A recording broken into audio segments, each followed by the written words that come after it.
Boa tarde a todas e todos. Sejam muito bem-vindos a mais um evento online do Museu do Holocausto de Curitiba. Nesse período de pandemia, o nosso museu está fechado, mas ele continua suas atividades online com uma série de eventos, os quais prosseguimos hoje. Meu nome é Michel Erdlich, eu sou coordenador do Departamento de História do Museu. E hoje o título do nosso evento é MAUS, Memória Traumática, Narrativa Histórica e Ferramenta Educativa.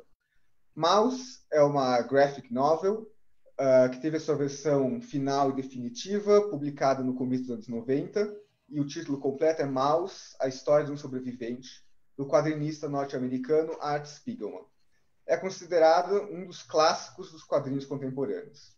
Ambientado nos anos 70, o enredo acompanha misturando diferentes gêneros narrativos à linguagem visual dos quadrinhos, a trajetória de Wladek Spiegelman, sobrevivente de Auschwitz e pai do Art Spiegelman, o autor dos quadrinhos. Nesse encontro, vamos abordar as possibilidades de uma reflexão sobre eventos traumáticos e, mais especificamente, o Holocausto, a partir das linguagens ficcionais, suas potencialidades e seus limites. E, para conversar conosco a respeito, tenho muito prazer em apresentar o professor Clóvis Grüner, professor do Departamento de História da Universidade Federal do Paraná, foi meu professor na graduação, vinculado à linha de pesquisa Arte, Memória e Narrativa, membro pesquisador do grupo NAVIS, Núcleo de Artes Visuais, na linha de pesquisa História e Ficção. Além disso, ele integra o projeto de pesquisa Imagens de Traumas, que faz o levantamento e estudo de obras de artes visuais, filmes, histórias em quadrinhos, entre outros produtos visuais ficcionais, que têm como assunto o trauma e a construção de uma memória sobre os acontecimentos históricos considerados traumáticos. Então, só algumas orientações rápidas antes de passar a palavra para o professor Clóvis. Para quem nos acompanha aqui pelo Zoom, após a fala do professor, a gente vai abrir para perguntas, mas vocês já podem ir fazendo as perguntas durante a fala, porque as perguntas devem ser feitas na aba que está aqui embaixo, QIA, Questions and Answers. Peço que as perguntas sejam feitas por lá e não pelo chat. Quem nos acompanha pelo Facebook também pode fazer suas perguntas lá, nós vamos estar acompanhando, e ao final da fala a gente vai abrir para perguntas. Então, professor Clóvis, muito obrigado por ter aceitado o convite de falar conosco e passo a palavra para você. Obrigado, Michel. Bom, eu queria também agradecer o convite do Museu do Holocausto de Curitiba para participar desse evento e falar um pouquinho sobre uma paixão antiga que vem da infância, que são os quadrinhos, e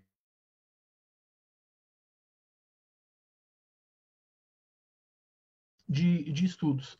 E falar de MAUS, né, que é não só um dos grandes títulos, né, dos quadrinhos contemporâneos, mas uma obra de ficção, né, testemunhal, uma obra que se lê ao lado, que se pode ler ao lado, né, dos grandes, né, das narrativas de testemunho, né, Primo Levi, Roberto Antelmi, né, o MAUS.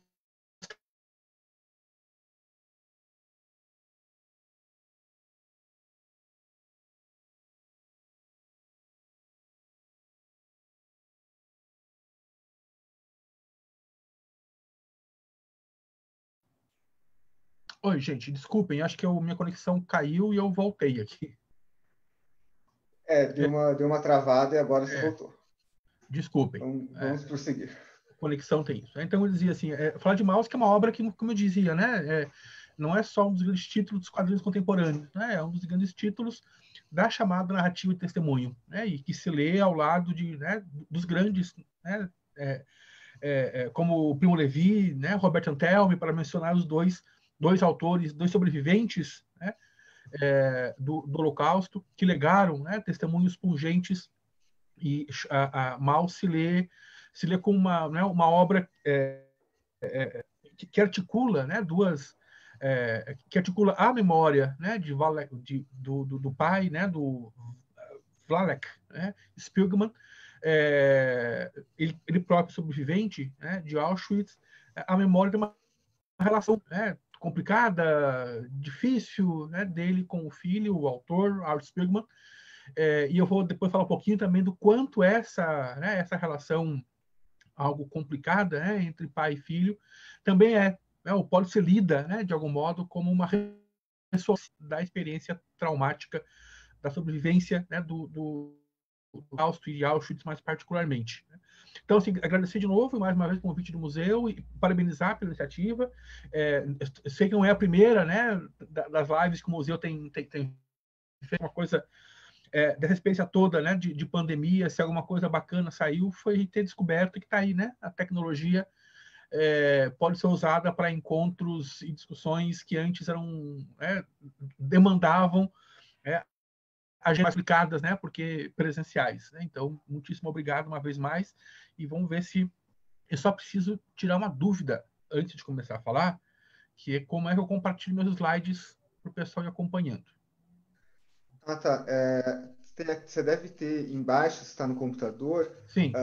Share Screen. Tá, share screen, sim. Daí você compartilha a tela, tem que estar aberto o PowerPoint. Tá, só que está desabilitado para mim. Deixa eu ver um segundo.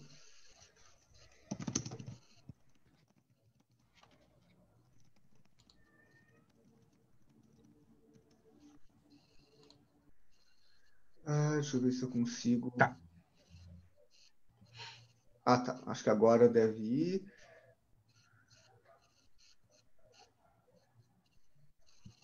Tá. Desculpa, tente agora de novo compartilhar, que deve dar.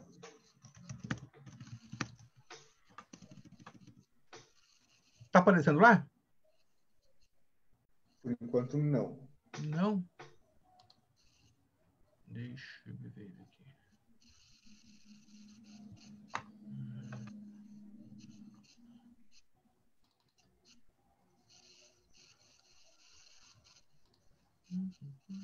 Só um pouquinho, gente. A gente já vai resolver o problema técnico.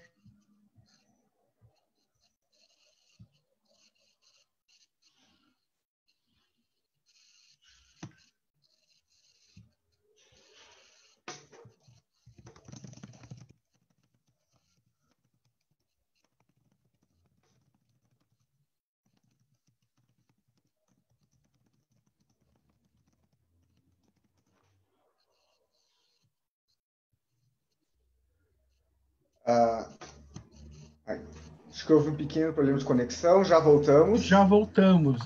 A minha conexão não está boa, gente. Já vou antecipar desculpas, porque eu estava num outro evento, num seminário de linha do programa lá, e também caiu. Assim, então, vamos ver se... Agora está aparecendo, gente? Agora tá. Tá? Ok. Então vamos lá. Só um pouquinho. Eu pedi para ninguém na internet, que aí ajuda.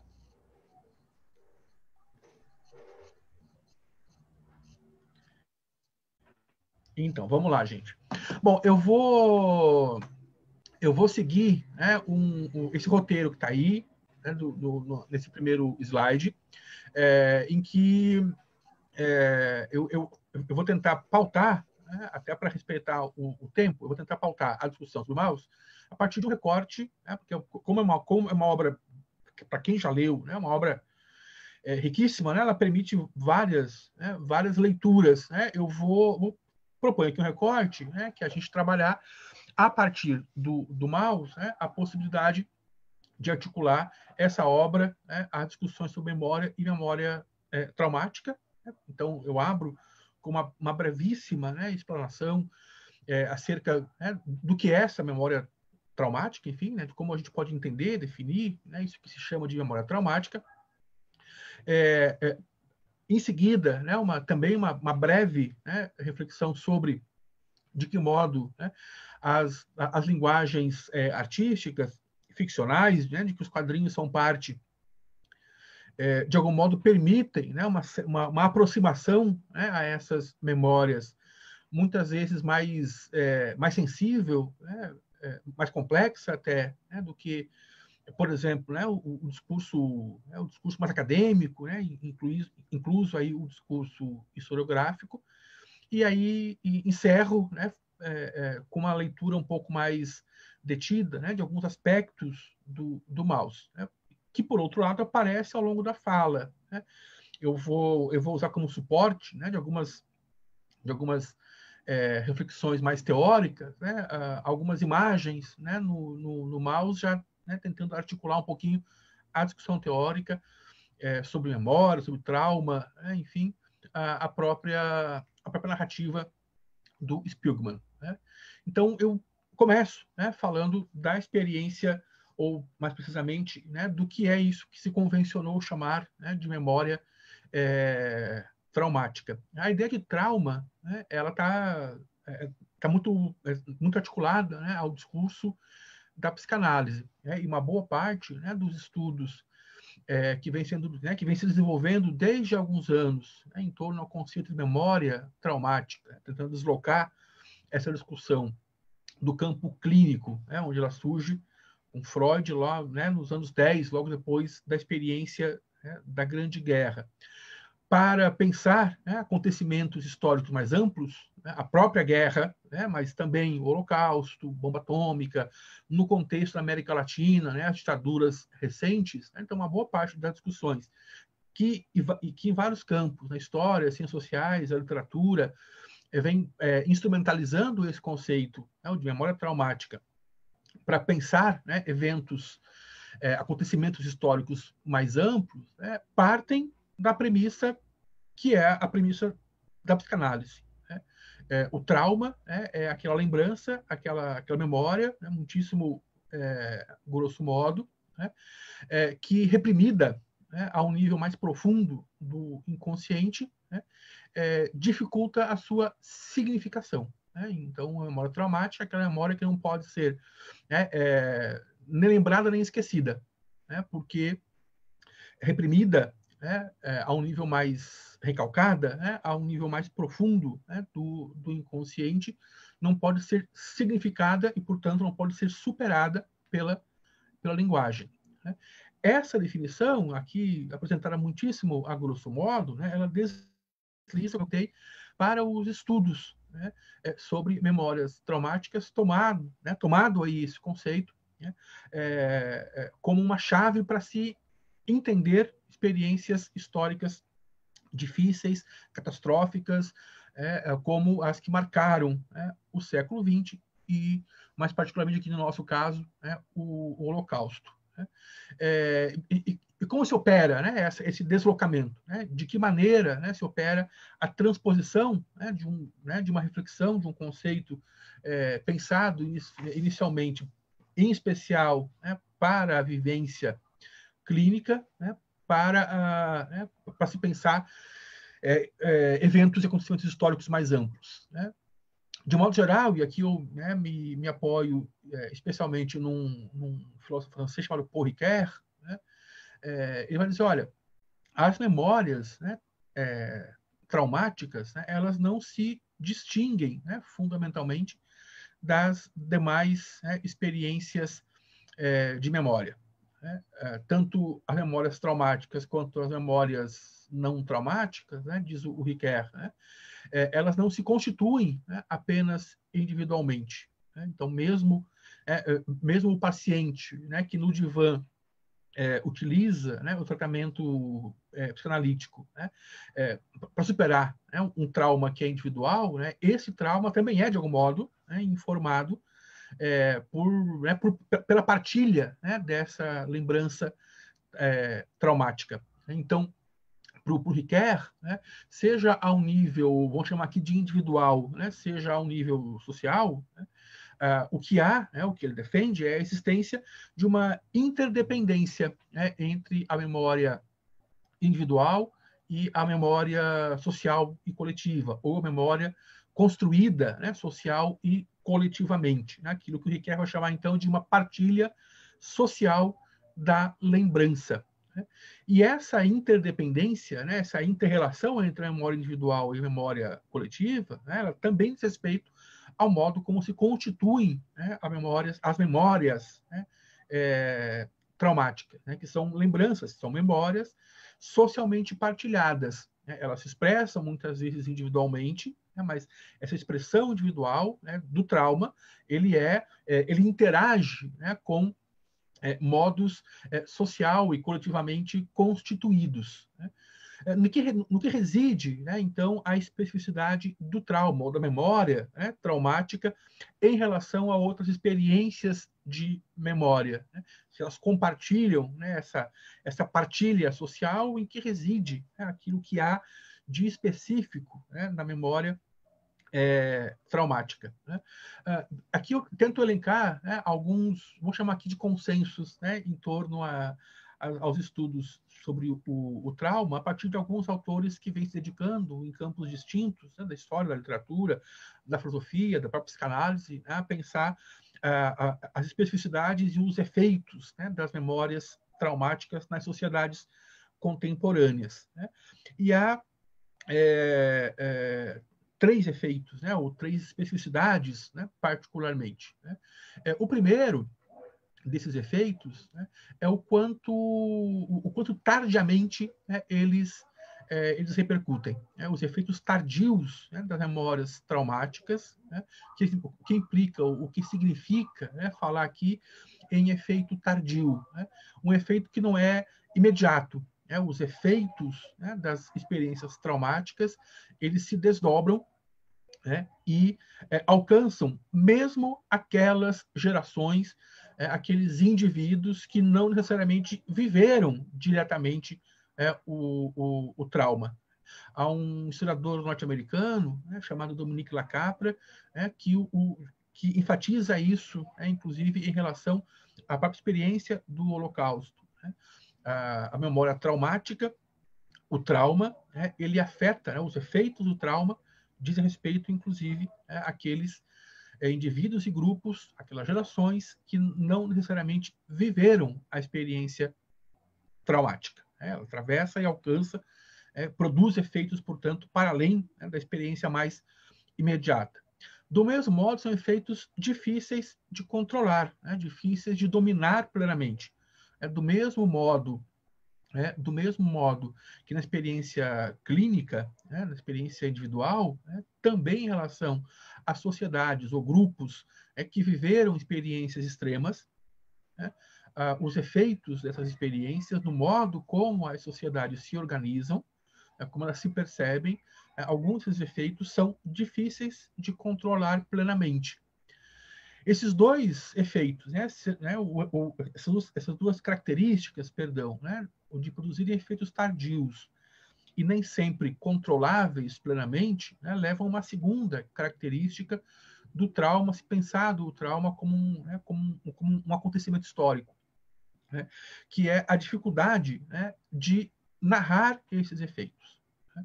Então, e aí também, né, do mesmo modo que na experiência clínica, né, os estudos sobre trauma enfatizam, né, o quanto as memórias traumáticas, né, elas interditam, né, a narração. Né, uma imagem, né, do Walter Benjamin, né, um filósofo, um pensador alemão do início do século XX, ele próprio, a seu modo, né, vítima da perseguição aos judeus pelo nazismo, né, que ilustra isso, né, de um modo muito sensível, né? Quando ele fala dos soldados, né? Um texto dos anos 20, Experiência e Pobreza, chama-se, né? Quando ele fala dos soldados, né, que voltavam da guerra, das trincheiras da Primeira Guerra Mundial, né, mais ricos em experiência, por outro lado, emudecidos, né, por essa experiência, né, porque traumatizados pela violência e pela catástrofe. Né? Então, o trauma interdita a narração. né? E ao interditar a narração, né, ele dificulta que sociedades e grupos confrontem o seu passado, né? Lidem com o seu passado, né? Confrontem o seu passado, deem um sentido e um significado ao passado, né? Por isso, o trauma se caracteriza, né, como eu comentei ainda há pouco, né, por essa experiência algo contraditória, né, paradoxal. Ele oferece um passado que não pode ser, ao mesmo tempo, nem esquecido e nem lembrado. Ele não pode ser esquecido porque o esquecimento pressupõe a superação, e a superação pressupõe a capacidade de narrar essa experiência. Por outro lado, né, essa superação pela linguagem, né, pela narração, também pressupõe a lembrança dessa experiência, né? E essa lembrança passa pela capacidade de narrá-la, né? E se o trauma interdita a narração, então, ao mesmo tempo, eu não posso lembrar, porque lembrar significa, ou passa, né, pela capacidade da narrativa, mas tampouco ele é esquecido, né? Ele permanece como alguma coisa que estrutura, né? Que estrutura os modos como as sociedades, né, se pensam e se relacionam, né? E como constituem modos e percepções de vida desde o presente que são, em algum modo, de algum modo, né, informadas, né, por essa lembrança traumática. No caso do mouse, né, eu vou avançar aqui para já apresentar o primeiro quadro do mouse, né? Uma das características, né, que atravessa, né, toda a história e sobre a qual eu comentei rapidamente já ainda há pouco, né, é o quanto, de algum modo, né, o trauma, né, do pai, né, informa a relação com o filho, né? Maus, né, é uma narrativa, num certo sentido, né, de uma experiência traumática que sobrevive, né, ao Vladimir Spilgman, né, o pai, e impacta, né, produz efeitos no filho, Art Spiegelman, né, o autor do Maus, entre outras coisas, né, pelo modo como esse trauma, essa condição de sobrevivente, ela perpassa toda a relação do pai com o filho, né, toda a relação de Vladek com Art. Né? E é significativo nesse sentido, né, que a história de um sobrevivente, né, que é o subtítulo do Maus, comece com um quadro que diz respeito não a Vladek, o pai, né, mas à infância de Art. O primeiro quadro do Maus, que é esse que está aí na tela, né, começa com Rego Park, Nova York, 58, né, e a lembrança de Art. Era verão, eu me lembro.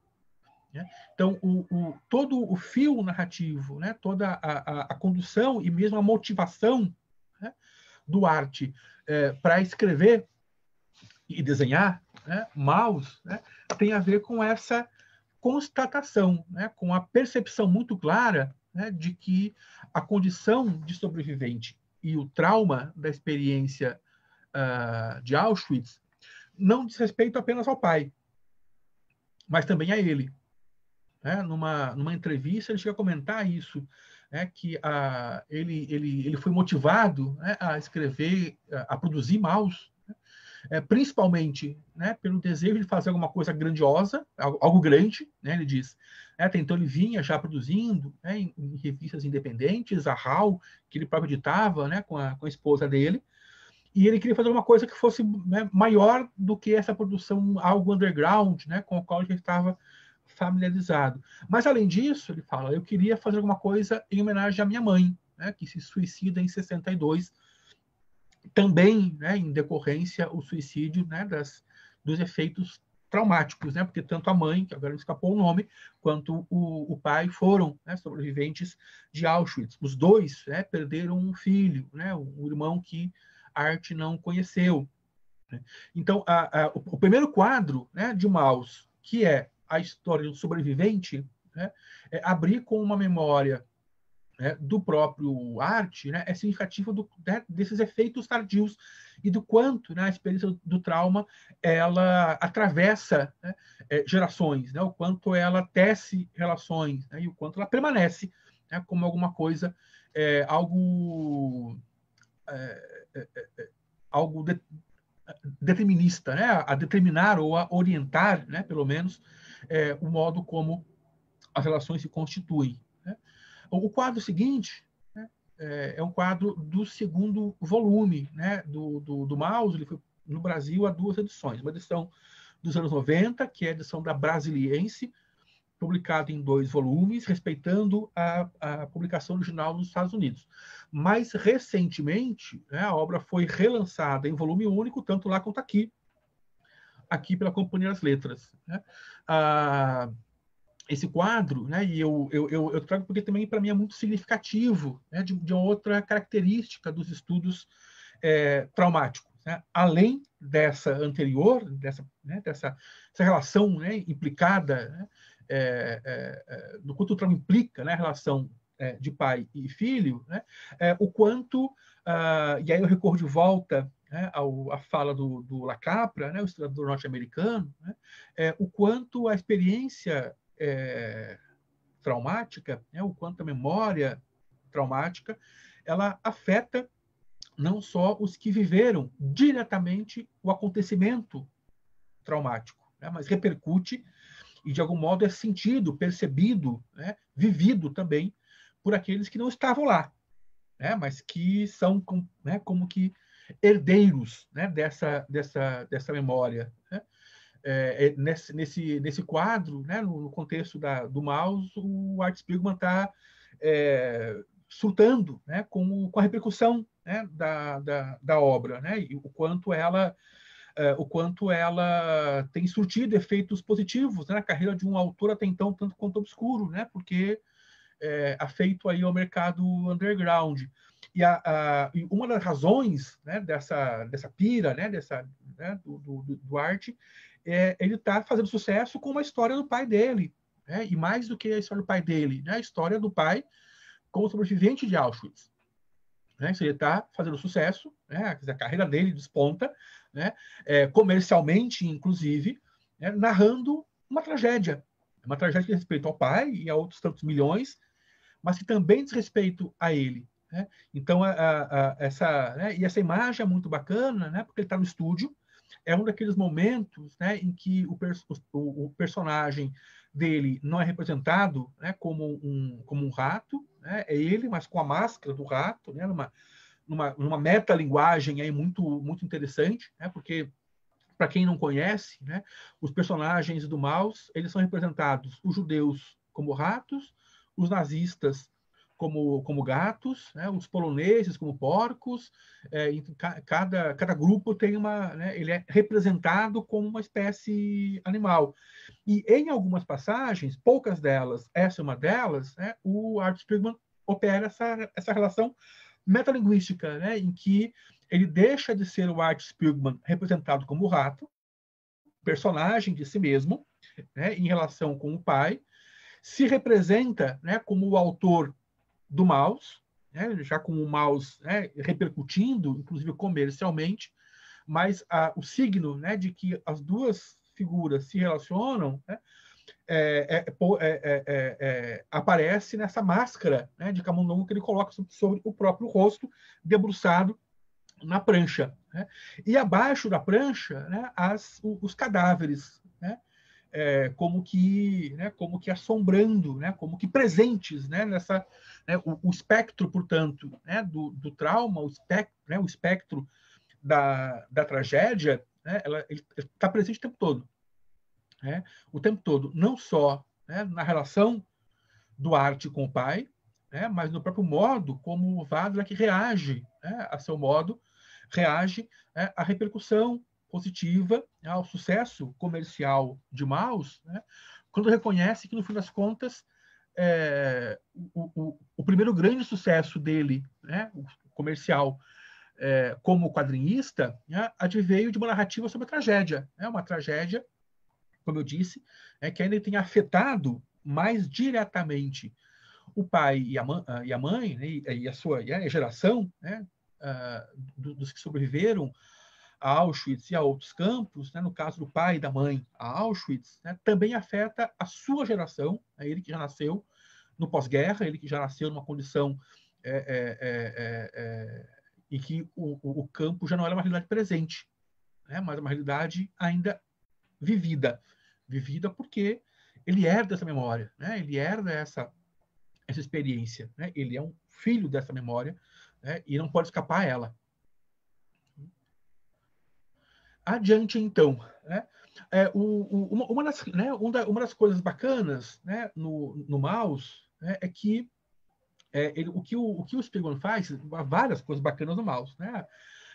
Mas uma das coisas que chama atenção, né, para quem o lê pela primeira vez, e se alguém aqui que está assistindo não teve a chance de lê-lo, eu sugiro que o faça rapidamente, né, porque é uma obra maravilhosa, genial, assim, né?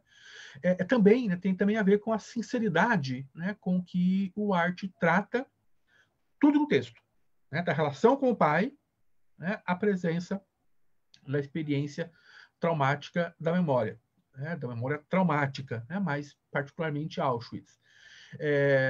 E esse é o modo, né, na linguagem dos quadrinhos, né, o Arte leva adiante, né, aquilo que, pelo menos desde Primo Levi, né, vários sobreviventes, né, vem tentando fazer, né, que é encontrar um modo, para usar uma expressão que se tornou algo comum, né, nos estudos sobre a Shoah, né, representar o irrepresentável, né? E aí eu entro na segunda parte, né, da minha fala, né, que é pensar um pouco essa relação entre catástrofe e representação, né?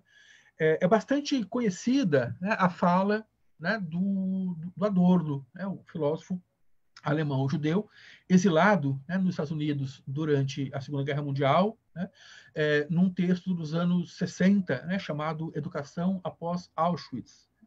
A frase, né, que está ali na tela, é aquela em que ele afirma, né, que escrever um poema após Auschwitz é um ato bárbaro, né?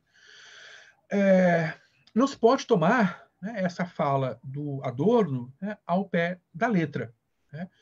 Adorno não reivindicava o fim da poesia, né? Adorno reivindicava o fim do poema ou da literatura, né?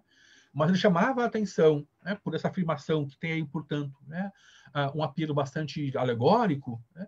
Ele chamava a atenção para o fato de que narrar uma experiência, né, como o Holocausto, né, narrar uma experiência limite, né, como a do Holocausto, né, demandava, exigia, né, uma outra forma de linguagem, né, uma outra forma de narrativa, né, porque a linguagem tradicional, né, e esse me parece ser o cerne, né, da afirmação do Adorno, né, a linguagem tradicional, né, seja a linguagem da literatura, seja a linguagem da história, né, ela não é capaz, né, de dar conta da dimensão dessa experiência, né, de dar conta da dimensão dessa catástrofe. Então, mais do que qualquer outra coisa, né, o que o Adorno chama atenção lá nos anos 60, né, é para a dificuldade, né, de narrar, de representar pela narrativa, né, experiências como o Holocausto, né? Uma dificuldade, né, que, em larga medida, né, as linguagens ficcionais, e aqui eu penso na literatura, no cinema e nos quadrinhos, né, acabam por contornar, né, de um modo mais sensível, né, do que as narrativas, do que os discursos mais acadêmicos, né, vamos referir assim, tomando aqui essa expressão no sentido bastante amplo, né? E onde reside essa dificuldade, né, e por que, de algum modo, as narrativas ficcionais acabam, né, por contorná-la, né, de um modo mais eficaz e mais sensível, né? Primeiro, porque as memórias, né, e as narrativas, né, de trauma, elas evidenciam, né, de modo bastante peculiar, né, as tensões entre história e memória, né? E aqui eu faço um recorte também em função do tempo, tentando pensar a relação da memória traumática com a minha disciplina de atuação, que é a história, né? Primeiro, as memórias traumáticas, né, e a necessidade de narrá-las acabam, como eu disse, evidenciando, né, de modo mais sensível as tensões entre as exigências né, metodológicas, teóricas, conceituais, né, da história, e narrativas, né, da história como disciplina, né, como um conhecimento intelectual, como um conhecimento metodologicamente informado, e as narrativas de memória, né, cujas necessidades, né, são outras, muitas vezes distintas, né, daquelas da história. O que implica dizer, entre outras coisas, né, uma tensão entre, né, o historiador, né, que escreve a partir de exigências, né, as mais diversas, e aquelas exigências que são as do sobrevivente. Né, esse tensionamento, né, entre a demanda da exigência acadêmica, né, e a necessidade de dizer, né, de falar da sua própria experiência, né, ela acaba muitas vezes sendo evidenciada, né, de modo mais sensível, a partir, né, da tentativa, né, de narrativa, de discursos como os da história, né, de dar conta, né, da experiência traumática. Uma segunda dificuldade, né, que ajuda a compreender, né, por que as narrativas ficcionais, né, podem lidar melhor, né, com esse passado traumático, né,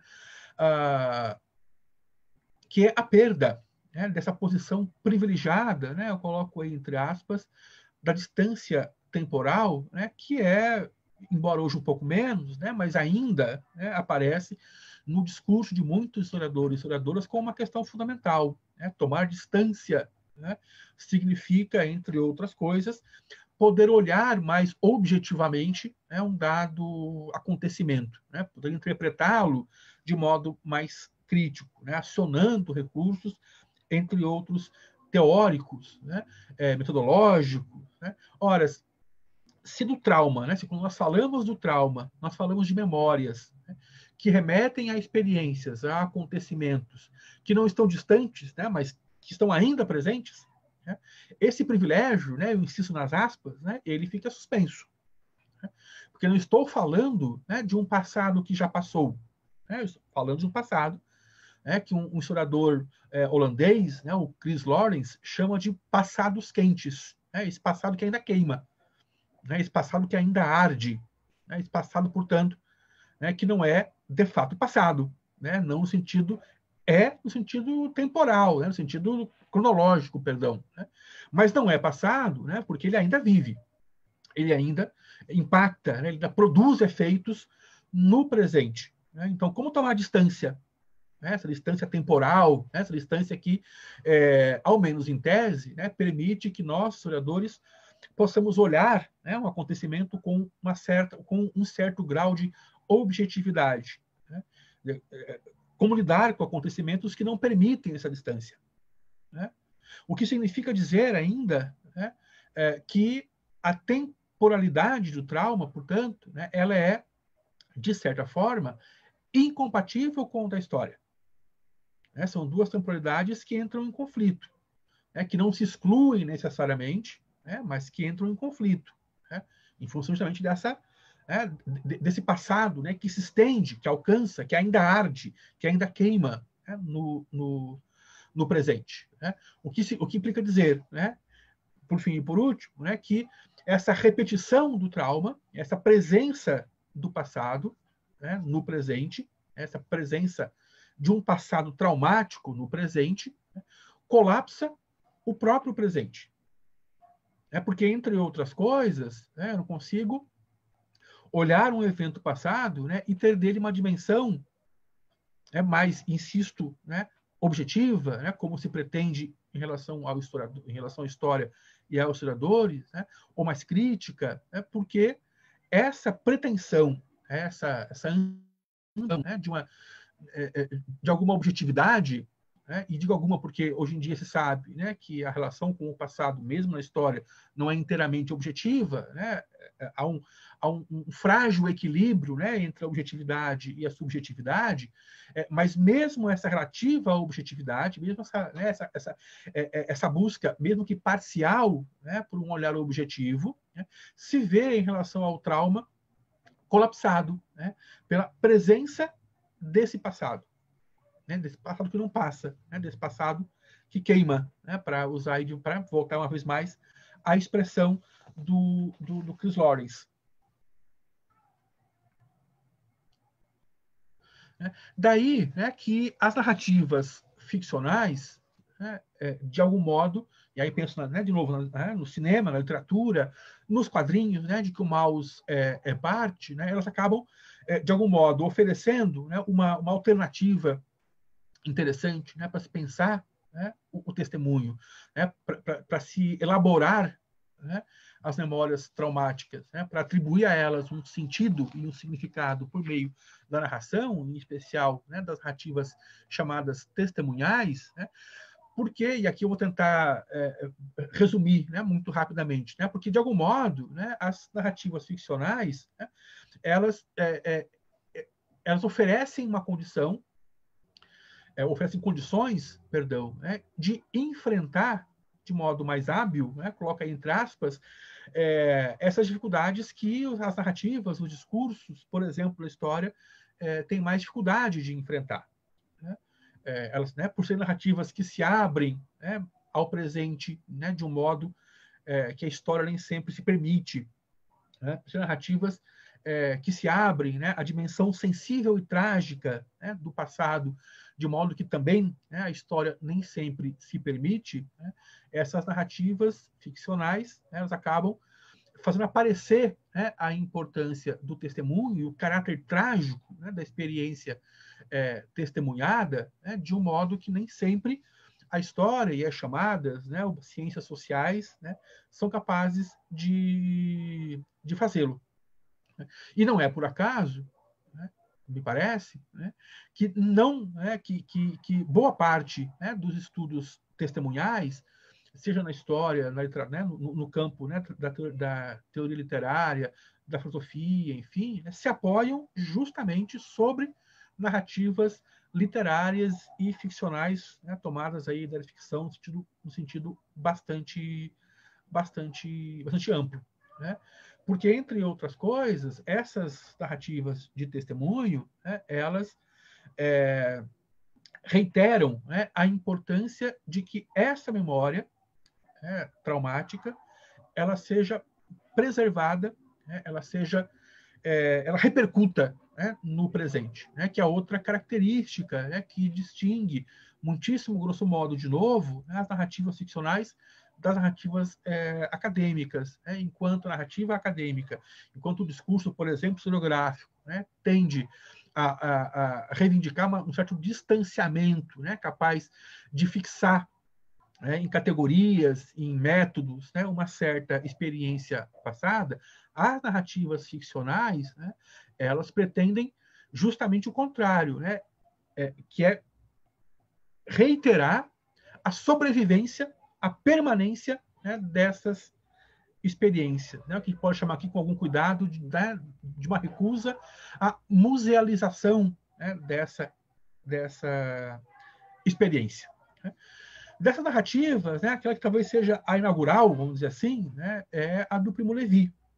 Né? É Isto um Homem, né, publicado ainda no final dos anos 40, começo dos anos 50, passa, eu não lembro exatamente o ano, passa inicialmente um pouco desapercebida, perdão, né, a publicação do Levi, É Isto um Homem.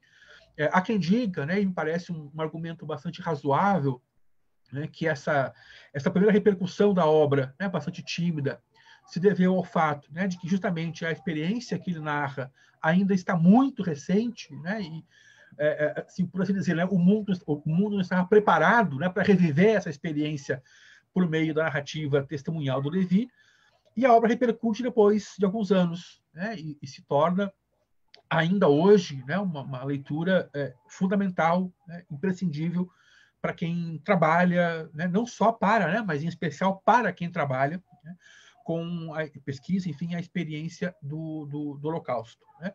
E eu remeto ao Levi porque, de algum modo, né, e eu comentava isso ainda há pouquinho, né, de algum modo é possível, né, ler o Maus como se lê É Isso um Homem. Né? É possível ler Art Spiegelman como se lê Levi. Né? Não só porque são duas obras grandiosas, né? E aqui eu vou adjetivá-las, né? Porque o adjetivo cabe aqui, né? São duas obras grandiosas, né?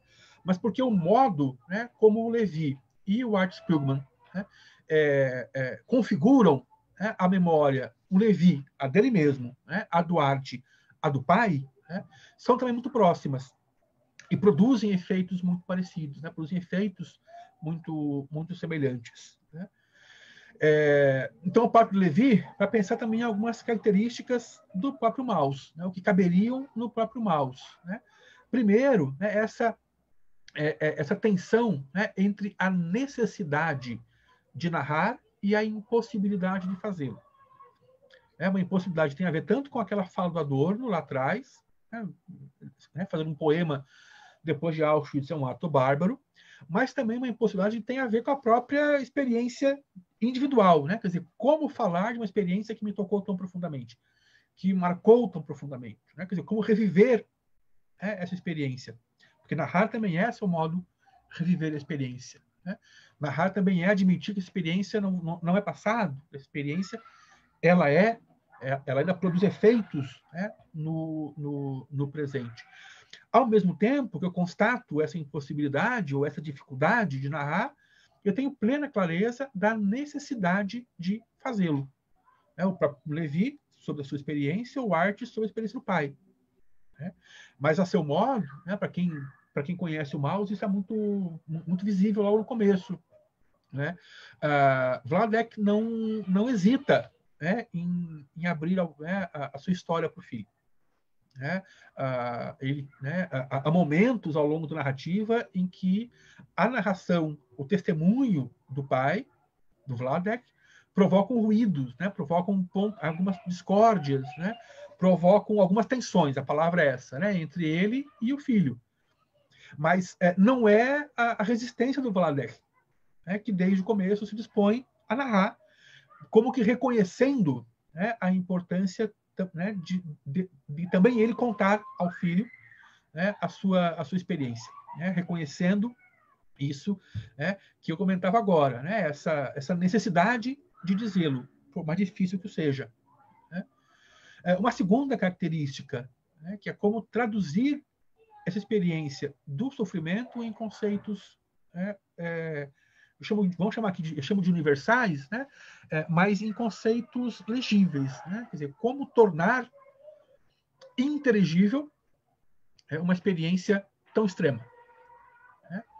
Como fazer o outro sentir, né, ainda que ao nível da empatia, né, o sofrimento e a dor que, em última instância, só eu posso dizer, porque fui eu quem a vivi. E aí, a última questão, né, e eu volto a ela uma vez mais, né, que é o quanto essas marcas do passado, né, elas permanecem no presente. No caso do Maus, isso atravessa, né, uma boa parte da obra. Né?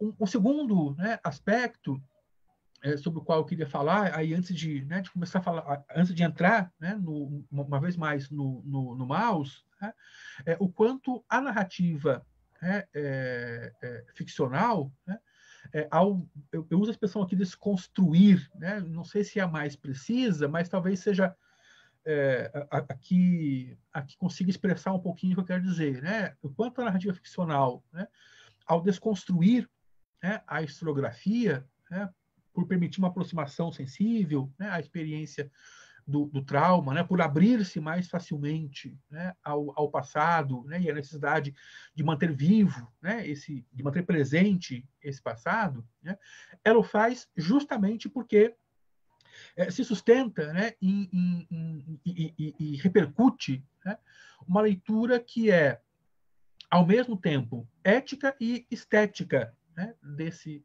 passado. Né? Aí alguém poderia perguntar, puxa, mas a historiografia também não propõe uma leitura ética? Sim, certamente. Né? Mas talvez a novidade, né, da linguagem ficcional, né, seja que enquanto a historiografia defenda, né, ou pratique, né, uma linguagem e uma leitura do trauma que é ética, conceitual e metodológica, né, a estética, né, fica aí num segundo, terceiro plano, né, dependendo do historiador, da historiadora, né, as narrativas ficcionais, elas afirmam o que também aparece nas narrativas historiográficas, né, que é a necessidade de tratar, de ler eticamente esses passados, por um lado, né, mas moldá-los, né, em escolhas estéticas que, por assim dizer, permitam, facilitem, estimulem, né, a sua repercussão, né, a sua assimilação, se é que se pode dizer assim. Deixa eu voltar aqui. Né? Há um quadro, né, também no volume 1, né, logo no começo, né, da narrativa do Vladek para o filho, né, que são 2 quadros, né, que sintetizam, né, de modo, a meu ver, bastante significativo, né, a importância que tem o testemunho, né, quando estamos a falar de memórias traumáticas, né, porque o Vladek fala para o filho, né, pro Art, né, que olha, nem tudo, né, o que eu vou te contar aqui você vai encontrar vestígios, fontes, né? Porque uma das coisas que os nazistas fizeram foi, né, quando perceberam, né, que tinham perdido a guerra, foi destruir o máximo possível, né, de evidências que pudessem, né, ser usadas como prova, né, da destruição, etc. Né? Aí ele encerra. O que eu vou contar a você agora são coisas que eu mesmo vi. Eu fui testemunha ocular. Né? Essa expressão, né, coisas que eu mesmo vi, que fui testemunha, tem um peso muito significativo, né, e muito importante nas narrativas de memória e de trauma, né, porque, de fato, né, e o Holocausto é um exemplo muito expressivo disso. Né? De fato, muitas das evidências documentais que são substrato, né, do trabalho do historiador, né, sobre algumas dessas experiências, desapareceram. Né? Desapareceram, não raro, porque foram destruídas.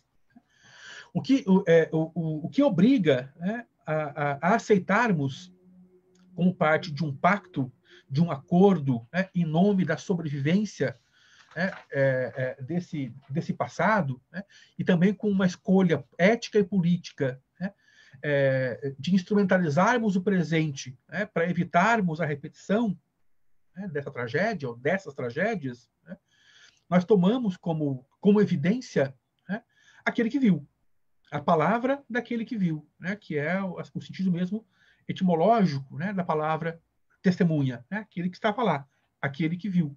Né?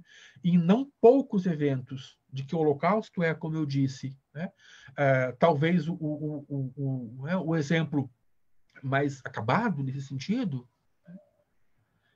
Esse passado só nos chega, e só nos é possível, principalmente, né, porque nós aceitamos a palavra de quem viu. Nós aceitamos o testemunho.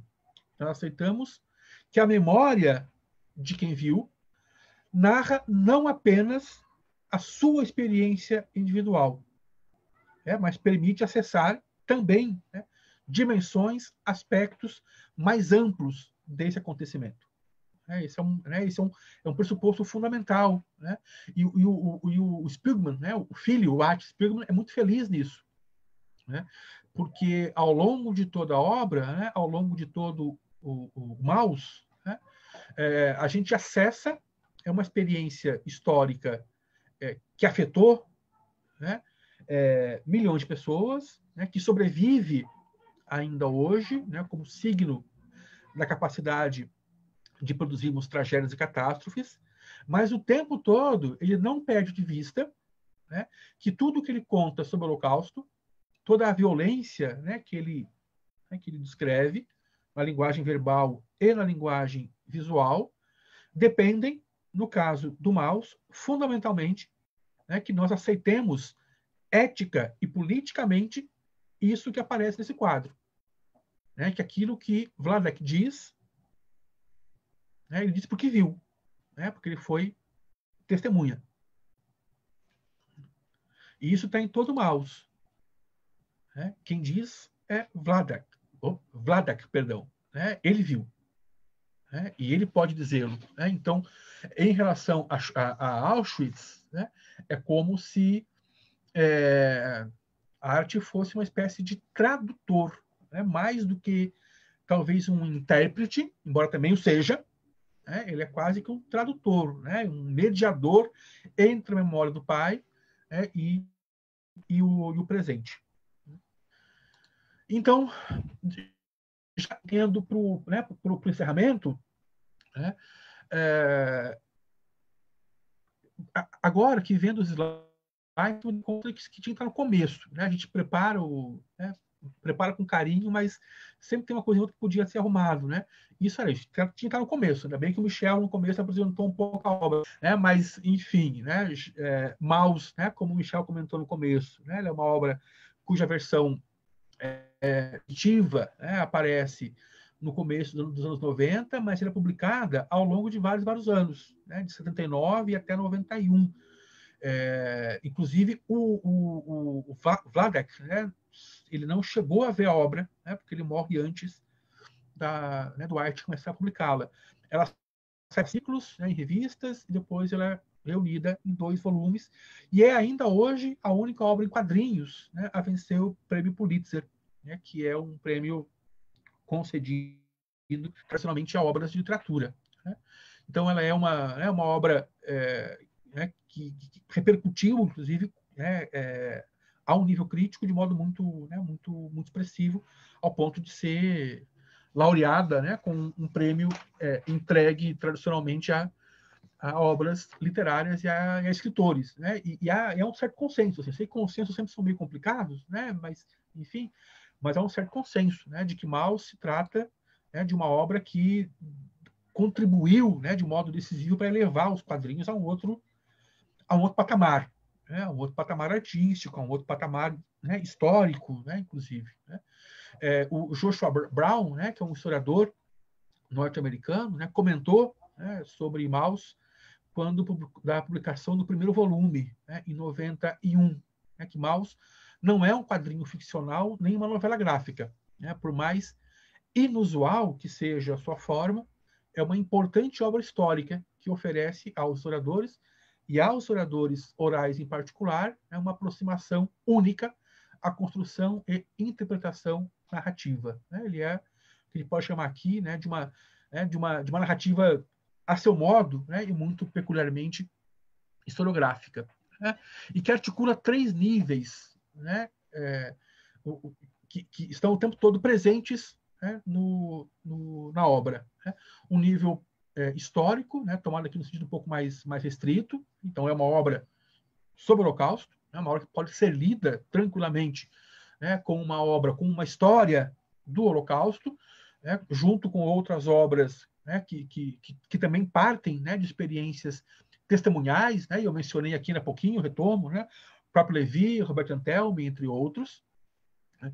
É uma obra que tem também, né, o que articula também características que a gente pode chamar de etnográficas, né, porque traça, né, um painel muito interessante, né, da cultura judaica dos anos 30, né, ou seja, anterior, né, à cultura judaica anterior, né, ao início da Grande Guerra, mas principalmente, né, é também uma narrativa que mapeia, né, de modo muito interessante, né, a cultura judaica dos sobreviventes, né, do Holocausto. Né? Então, é uma obra histórica, etnográfica, além de uma obra, ao mesmo tempo, de memória e autobiográfica, né? Porque é a memória do Vladek, mas é também, a seu modo, né, um ensaio autobiográfico do próprio Arte, né, que faz referência à sua própria vida, né, sua juventude, sua carreira como quadrinista, né,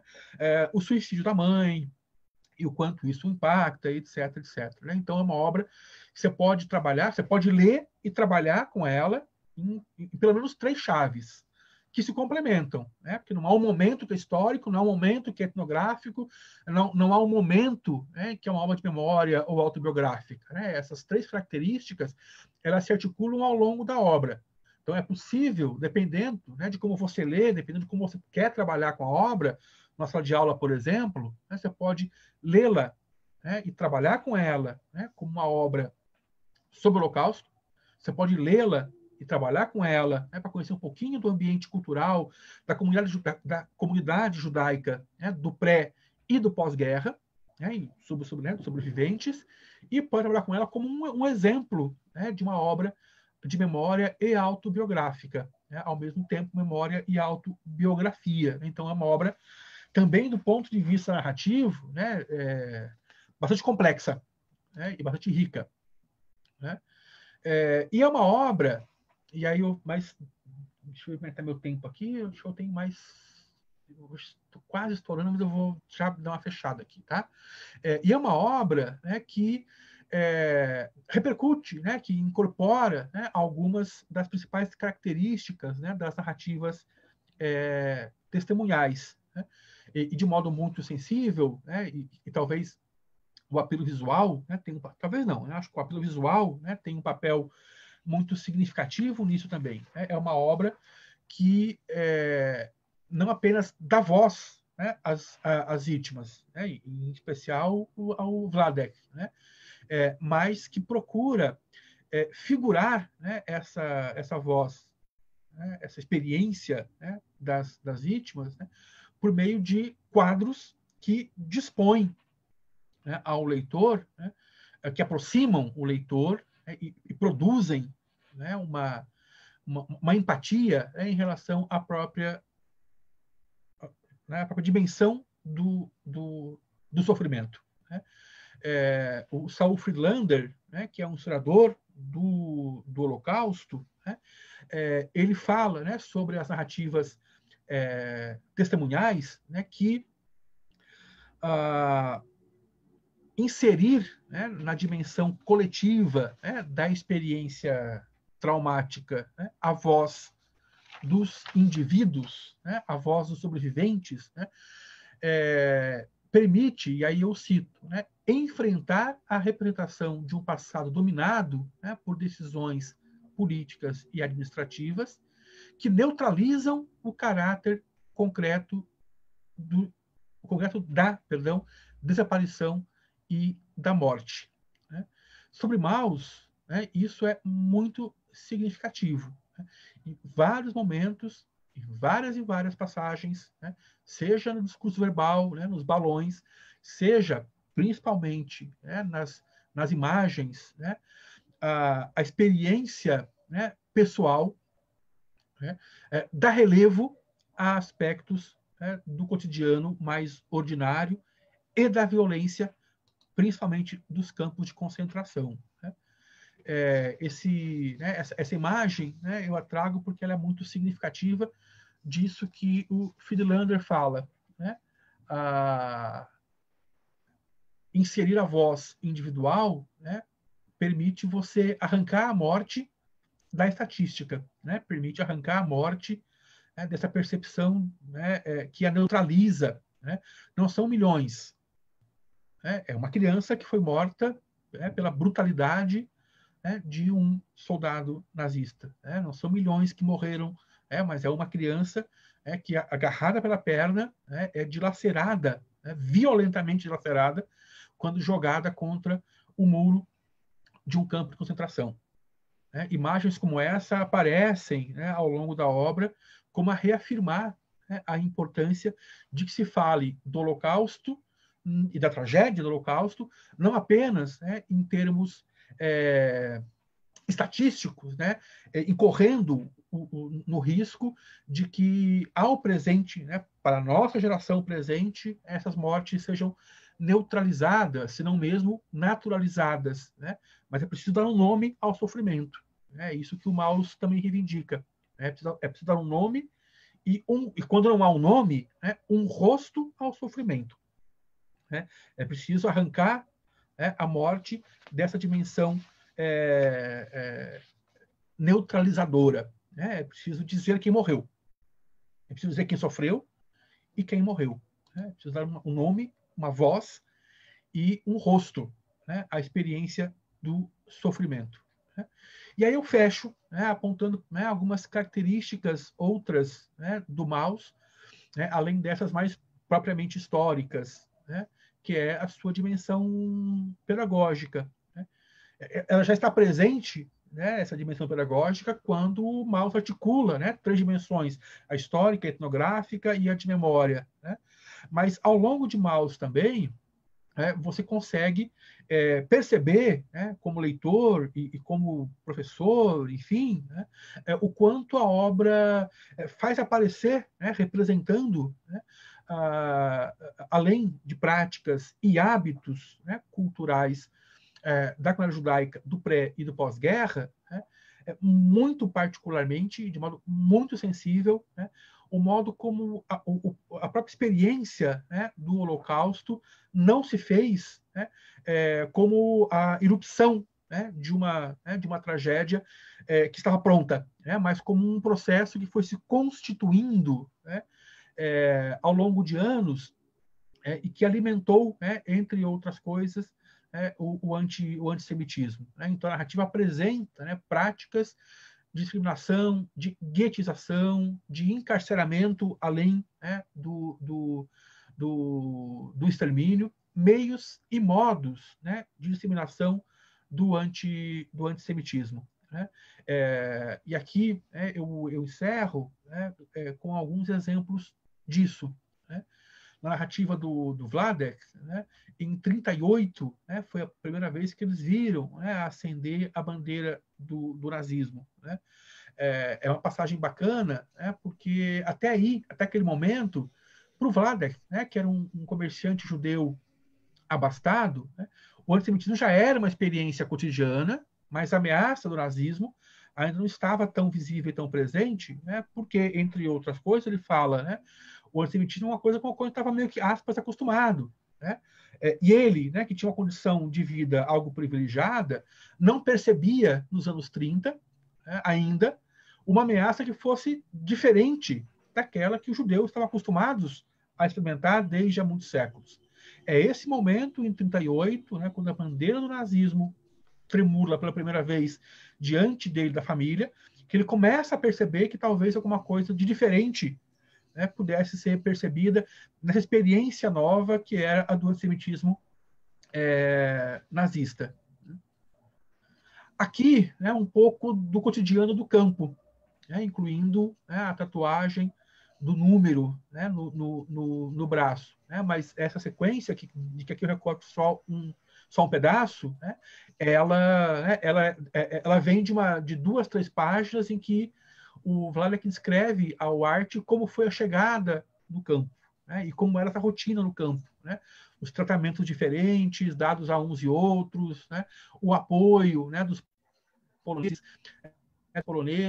né, que ajudavam a guarda alemã nessa vigília à repressão contra os judeus, as formas distintas, as práticas distintas, né, de discriminação, de violência dentro do campo, e assim sucessivamente. Né? E aqui uma última imagem, que é a imagem do extermínio, no sentido mais estrito e amplo, ao mesmo tempo, da palavra. Né? A imagem por si só evoca, né, esse horror que é a da matança ampla e generalizada nos campos de concentração.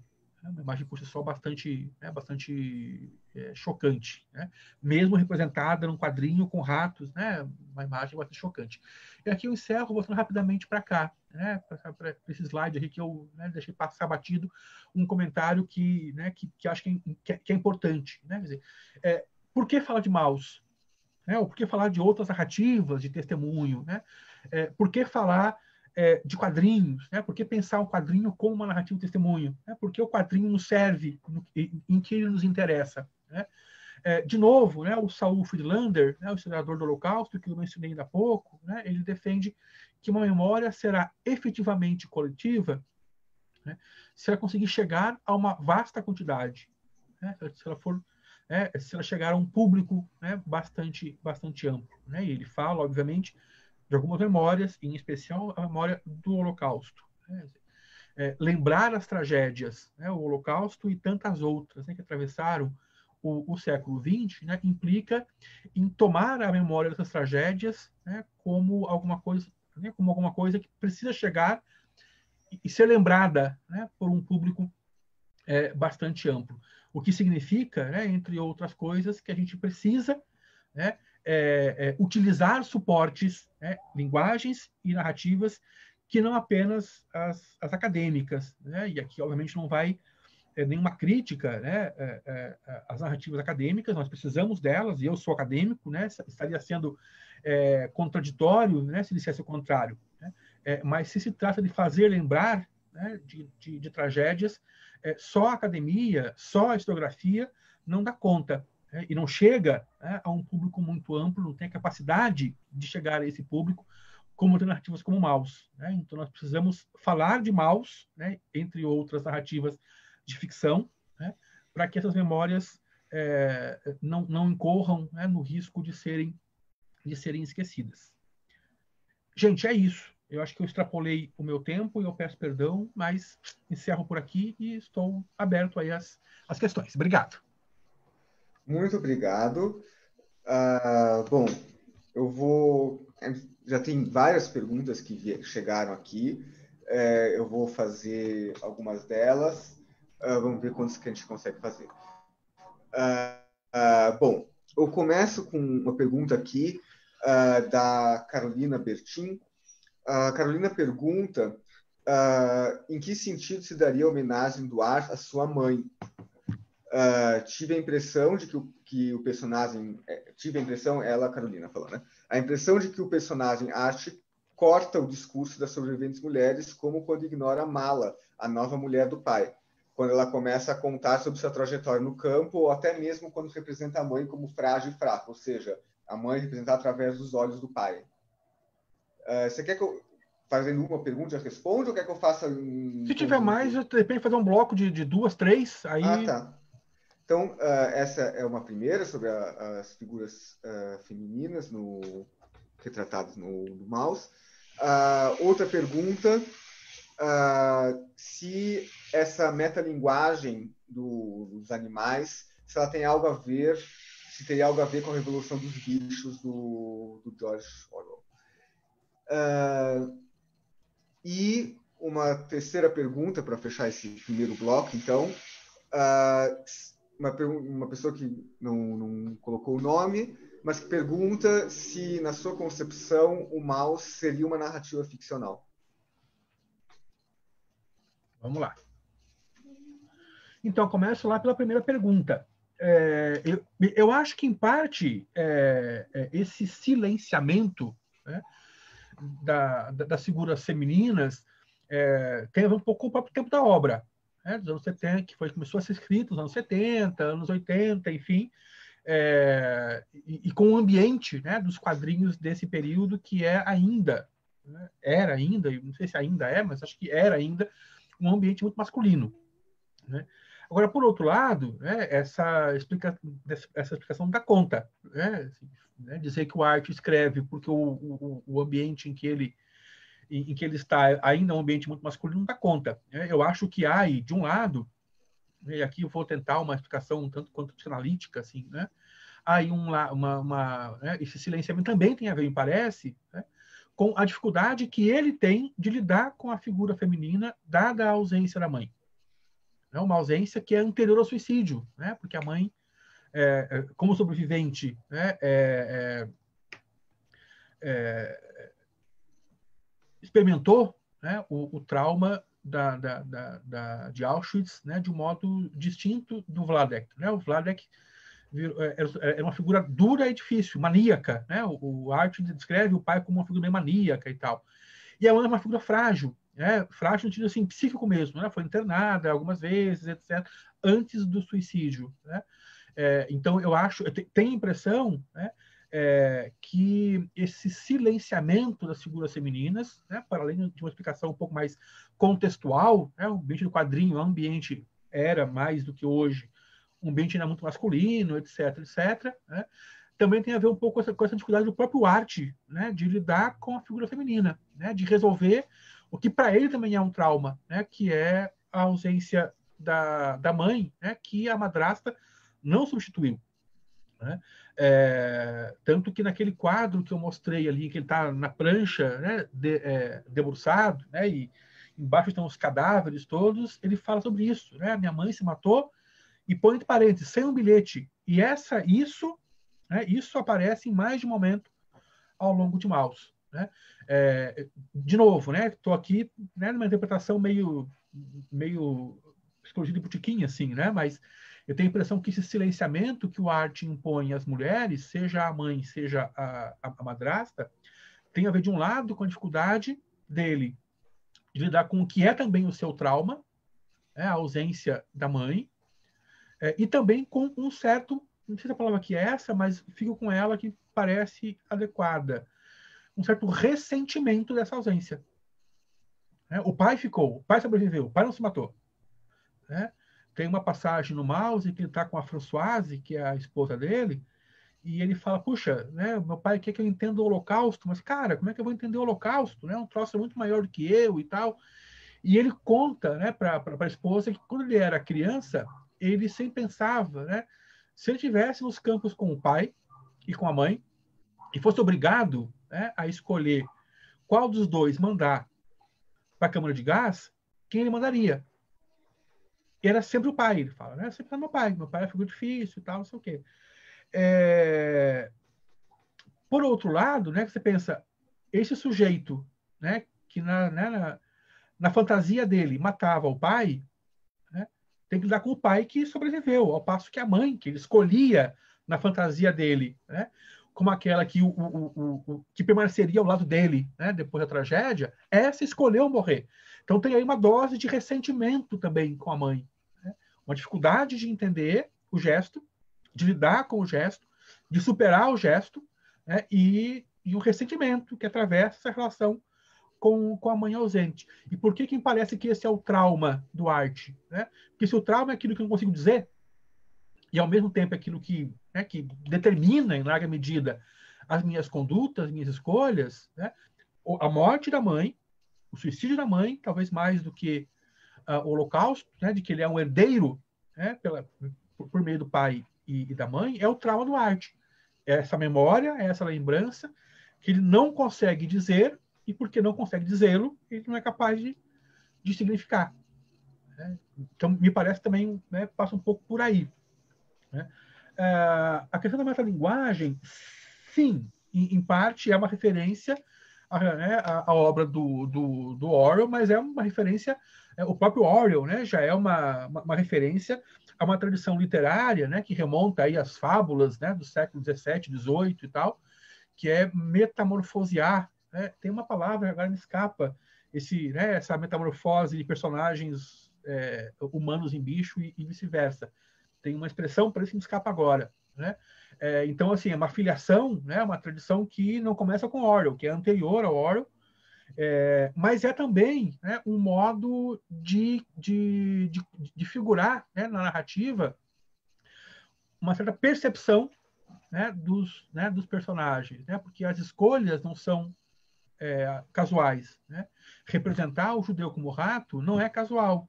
Né? Uma boa parte do processo de construção, né, do antissemitismo alemão durante o período ali dos anos 30, né, de ascensão do nazismo, né, passava por associar, não sei se sutilmente ou não, mas enfim, né, por associar de algum modo, né, a figura do judeu à imagem da peste. Então, escolher o judeu como rato não é casual, é uma escolha que tem também todo um sentido muito significativo, né? O que leva ao alemão como gato, né? Esse antagonismo, né, que Tom e Jerry popularizou, né, no nosso imaginário mais recente, né, esse antagonismo, essa hierarquia, né, do caçador da presa, né, que o Spielberg recria na narrativa. O porco, né, como polonês, né, que tá, na nossa imagem também está muito ligado, né, esse bicho que chafurda, né, que se presta a qualquer, né, a chafurdar na lama. Então, me parece que tem duas coisas aí, né, essa metalinguagem que atualiza, né, numa narrativa que é também, a seu modo, uma fábula, né? E isso que está, né, na tradição literária desde há alguns séculos já, né, que é usar a figura do animal, né, para representar sentimentos, experiências humanas, mas essa escolha é uma escolha, né, que nada tem de aleatória, né, nem de gratuita. Ela também produz sentidos na própria narrativa do Spielberg. E se Spiegelman, Maus é ficcional? Sim, ela é uma obra ficcional, né? Mas aqui de tomar a expressão, a palavra ficcional, no sentido que não é o do senso comum.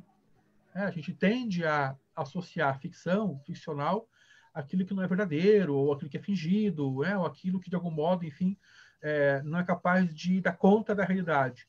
Ficcional, quando eu falo em ficção, em ficcional, eu me refiro a um sentido mais amplo da palavra.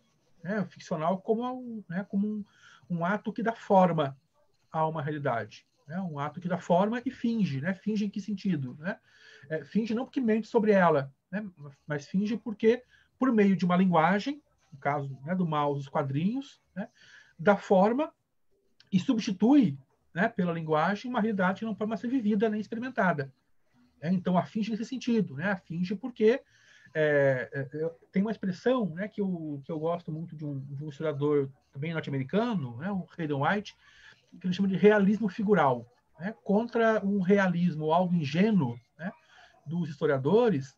O White defende a literatura e a ficção porque produz o que ele chama de um realismo figural.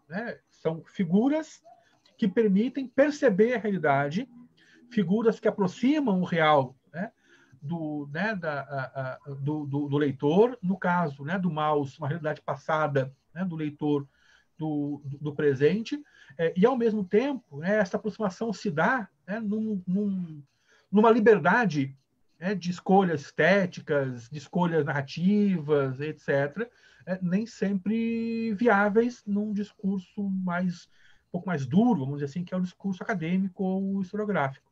Então, é ficção nesse sentido, não porque não seja verdadeiro, é ficção porque dá forma, é ficção porque aproxima, porque propõe uma figuração da realidade. Eu vou para mais um bloco e já começo a pedir desculpas para quem perguntou, porque temos muitas perguntas, o que é ótimo, né? Agradeço, e sinal de que o tema está suscitando interesse, mas já aviso que, infelizmente, a gente vai escolher algumas e nem todas, e é uma escolha difícil aqui. Vou fazer aqui a pergunta, mais um bloco de 3. A primeira, o Luiz Carlos pergunta se, comparado a uma inumerável produção cinematográfica sobre a Segunda Guerra, em especial sobre o Holocausto, se, na sua opinião, essa obra, o Maus, consegue oferecer um olhar diferenciado sobre o Holocausto, oferecendo novas perspectivas de análise. Outra pergunta, eu vou juntar duas, na verdade, que é da Fernanda Mendes, aqui no Zoom, e também veio uma pergunta do César no Facebook, sobre outras graphic novels, se você recomenda outras graphic novels que retratam o caso do Holocausto, mas no Facebook o César também está perguntando, além do Holocausto, outras situações. Especificamente, ele pergunta sobre a ditadura civil-militar no Brasil. E outra pergunta, para a gente fechar esse segundo bloco, a questão a Raquel pergunta, ela fala que ela escreveu um artigo sobre Maus recentemente, ficaram algumas dúvidas, que ela gostaria de saber sobre a representação dos poloneses não judeus como porcos, que causou, inclusive, polêmicas de publicação na região. E ela também falou que também queria saber sobre a representação de arte tradicionalista com a máscara de rato, como se fosse apenas uma identificação judaica, a questão da máscara. Show. Ok, vamos lá então. Começa pelo Luiz Carlos. Então, Luiz Carlos, assim, são linguagens muito diferentes, né? O quadrinho e o cinema, né? Não só do ponto de vista da estrutura mesmo da própria linguagem, como o público, né? Leitor de quadrinhos que nem sempre é o mesmo público de cinema, o alcance de massa, né? Vai-se muito mais ao cinema que se lê quadrinhos. Então, são duas linguagens distintas e difíceis de comparar. Mas, assim, muito, muito grosso modo. Né? Eu acho que, em parte, porque, justamente, né, se vem de uma tradição, e o Art Spiegelman em especial, né, porque criado ali, né, numa tradição underground, né, de um quadrinho alternativo e tal, em relação, né, a uma boa parte, né, da produção cinematográfica sobre o Holocausto, mal se permite, né, radicalidade, né, que você não encontra né, em muitas das obras, em especial, né, aquelas mais, vamos chamar aqui de comerciais, né? Eu acho que algumas coisas colaboram para isso, né? O fato de que o mouse vem de uma linguagem, né, cujo consumo de massa, cujo impacto do consumo de massa, né, é menor do que o cinema, né? Então ele faz menos concessões, né, do que o cinema, em especial o cinema mais comercial, faz. A trajetória do arte como eu disse, ela própria, perdão, né, uma trajetória ligada, né, aos quadrinhos underground, e não custa lembrar que Maus começa a ser publicado na revista HAL, né, que o Art e a Françoise, a esposa, publicavam, né? Então, as primeiras publicações de Maus são na revista, uma revista underground. A estética, né, do Maus repercute, né, essa coisa meio underground, né, algumas imagens meio sujas, preto e branco, né, enfim, essa metamorfose, né, dos personagens em animais são concessões, né, são liberdades, perdão, né, que me parece que os quadrinhos têm, em relação ao modo como configuram a narrativa, que são um pouco mais difíceis no cinema, em especial o cinema de cunho mais comercial, né, por assim dizer. Eu acho que mas eu acho que talvez, né, a principal diferença do Maus em relação, né, a algumas obras, e eu não conheço todas, né, assim, em relação ao que eu conheço, né, mais especificamente de cinema sobre o Holocausto, né, essa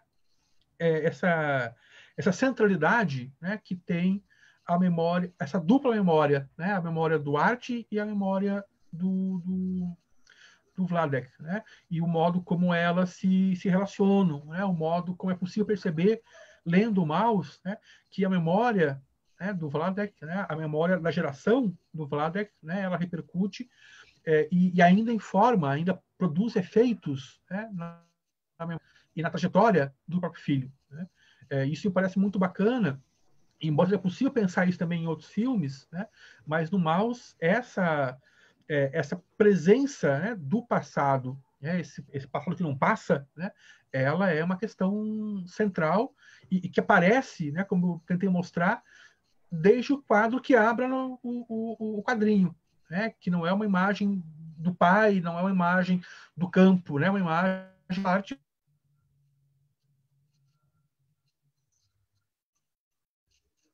das principais contribuições do Maus, né, em relação ao cinema. Mas mesmo o cinema, você tem obras muito variadas, né? Você tem desde do Lista de Schindler, né? Que tem um apelo mais comercial e mais emotivo, né? Muito ao gosto do Spielberg, né? Que manipula emoções de um modo muito, muito hábil, né? Para o bem e para o mal. Né? Opa.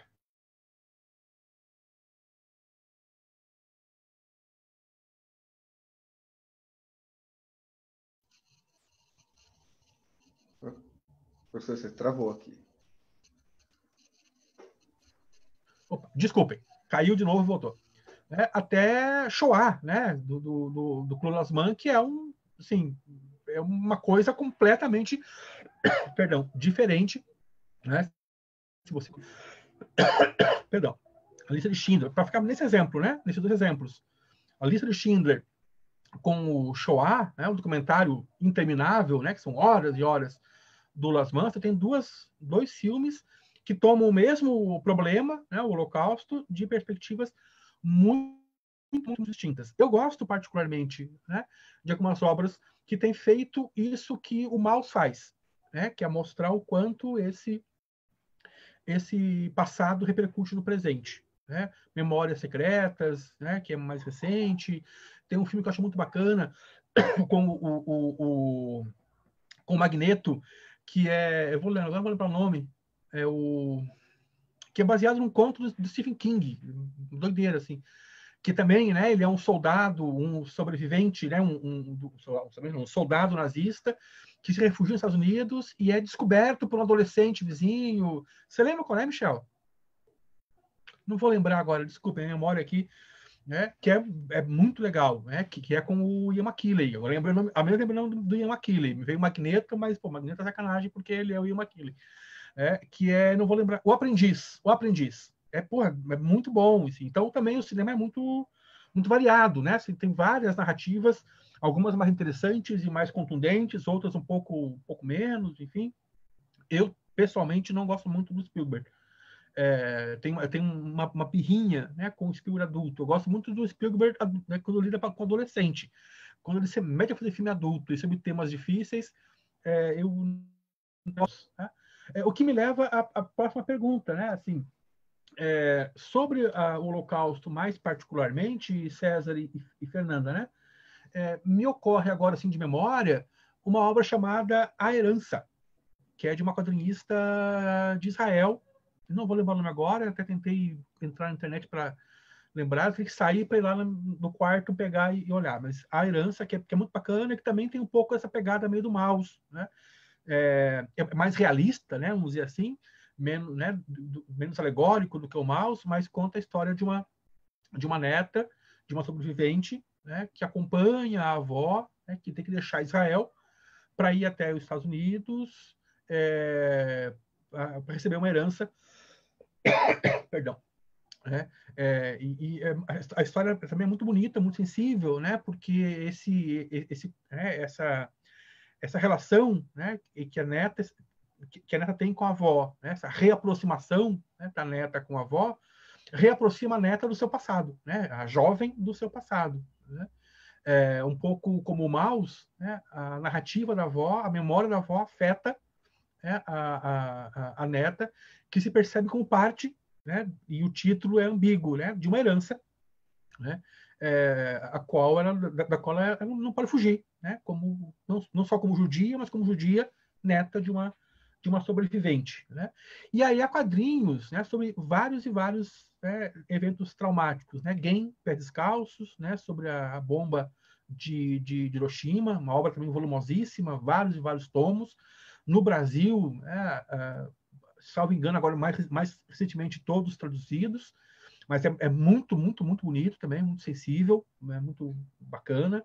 As obras do Joe Sacco, né, que a gente chama de quadrinho-reportagem, né, sobre os conflitos no Oriente Médio, e sobre ditadura, né, civil-militar, a gente tem uma produção um pouco numerosa, mas acho que significativa. Né?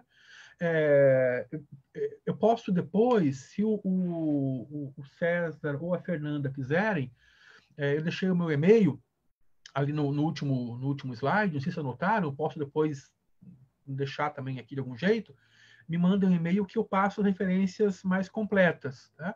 Mas a gente tem desde obras mais didáticas mesmo, assim, né, que assim, escritas e desenhadas, né, para serem usadas em sala de aula, né, até obras que já procuram ampliar um pouco, né, o espectro narrativo, né, para pensar, né, de um modo um pouco mais crítico e criativo as heranças, né, da ditadura aqui no Brasil. Né? Eu estou olhando para cima porque ali em cima estão as obras que eu quero sugerir. Né? Pátria Amada, né? Primeira Missão, que é uma obra que eu acho que é bacana nesse sentido. Né? 1964 chama-se, né, que é uma obra sobre o golpe, dessas que eu digo, né, que são bem didáticas, né, para dar conta de trabalhar em sala de aula, principalmente. Tem uma obra sobre o AI-5, né, chamado AI-5, né, que também, né, entra nesse filão de obras que tem um cunho um pouco mais didática. E o que eu digo com didática, né? São obras que, de algum modo, abrem mão, né, de uma pegada, né, um pouco mais assim, estética, né? Um pouco mais visceral, um pouco mais criativa, enfim, e fazem uma escolha estética que é serem mais mastigadas, né? Assim, oferecerem uma linguagem mais realista, um pouco mais quadradinha, um pouco mais tradicional, enfim, me parece que, ao menos em parte, para tentar facilitar, né, um trabalho pedagógico com esse material. Né? E tem uma obra de um autor curitibano, né, chamada... Deixa eu só ver se eu encontro... essa eu ficar devendo, gente, que a minha memória não me traiu e ela não está à vista aqui. Mas me mandem o e-mail que eu passo referências, tem aí mais alguma coisa que posso indicar também. Por fim, por último, a coisa dos poloneses e da máscara. Cara, os poloneses, assim, eu não encontrei nenhuma explicação muito específica do porquê os poloneses serem porcos, além dessas, né, de representar o polonês como porco por ser esse bicho que chafurda, né, numa alegoria controversa, né, por certo, né, mas que, como que diz, né, que os poloneses aceitaram chafurdar na lama, né, do nazismo, né, como colaboracionistas, né, como, enfim, né, aqueles que acabaram de algum modo sendo coniventes, né, com a tragédia, né, enfim. Foi o que eu encontrei num artigo em algum lugar sobre Maus, né, uma explicação que pegava um pouco por esse viés, né. E acho que é um pouco por aí mesmo, assim, né? Me parece que o polonês com o porco tem a ver com essa imagem desse bicho que chafurda mesmo na lama, né? Que, né, como condição de sobrevivência, né? O polonês sobreviveu chafurdando, né, na lama do nazismo, né? Que é uma explicação um pouco pesada, mas me parece bastante razoável no contexto da obra do Spiegelman, né? E a coisa do psicanalista, eu não sei se tem tanto a ver com essa coisa de ser meio judeu, meio não sei, me parece que tem mais a ver com o momento da obra, né? Porque naquele momento em que ele representa o psicanalista dele, né, com uma máscara de rato, é naquele mesmo momento que ele está se representando no presente do Maus, né? Porque quando ele está se representando no passado com o pai, né, enquanto ele e o pai conversam, né, sobre Auschwitz, etc., ele é o rato junto com o pai. Tem um momento em que ele sai, né, desse passado recente e se coloca no presente em que o mouse é lançado, a repercussão da obra e tal. Nesse momento, né, que tem uma espécie de suspensão desse passado recente e o que está, né, sendo narrado é o presente mesmo em que a obra é lançada e repercute, né, o Spielberg se representa também, né, como um humano com a massa de rato.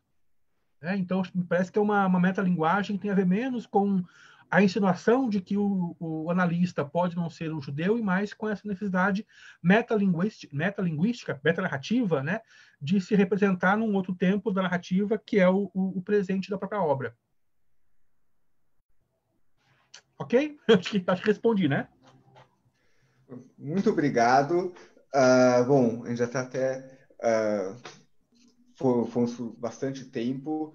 Acho que foi bastante produtivo. Clóvis, agradeço muito a sua participação, agradeço a todos que nos assistiram aqui no Zoom, também no Facebook. Convido todos a também acompanharem o museu nas redes sociais. A gente está sempre divulgando, a gente praticamente toda semana faz eventos como esse, alguns casos aulas, outros casos são mais bate-papos, mas a gente sempre divulga nas redes sociais, então faça aqui a propaganda. E também divulgamos conteúdo pelas redes sociais, inclusive esse evento aqui, ele já está, na verdade, porque está sendo transmitido no Facebook, mas também ficará no Facebook, então se alguém assistiu, quer passar para outra pessoa que gostou e quer repassar ou quer reassistir, no Facebook fica salvo, é só entrar na página do museu no Facebook. E então, agradeço mais uma vez a participação e até uma próxima. Obrigado, gente. Obrigado pelo convite.